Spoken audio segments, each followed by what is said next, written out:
Annoyed by the Xtajit.dll pop-up ruining your productivity? I'm Sophie Chen, a Windows support specialist. Let's analyze the software's dependency and restore that missing file.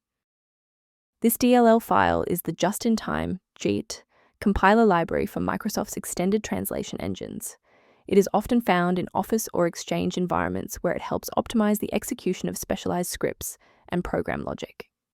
Now that we've covered what the file does, let's jump into our first fix. This issue indicates a structural problem within the local Microsoft Office application installation. Reinstall the latest version of Microsoft Office application from the official site to restore the Xtajit.dll safely and ensure all registry links are updated. If the application still won't initialize, we need to shift our focus to how the Windows loader is interacting with the library. A simple restart can resolve file in use errors that mimic a missing the Xtajit message. It's a low-effort step that ensures your operating system starts with a clean execution stack. Don't forget to bookmark the video or give it a like before you restart. It's the fastest way to jump right back into this tutorial after the reboot. Let's look at a key safety rule that will keep your PC protected while we address this error.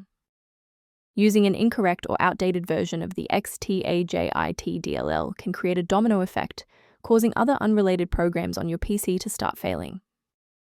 For a comprehensive approach to system health, I recommend incorporating a verified maintenance protocol into your routine. Review system security and background process optimization concepts using the maintenance kit linked below for the Xtajit.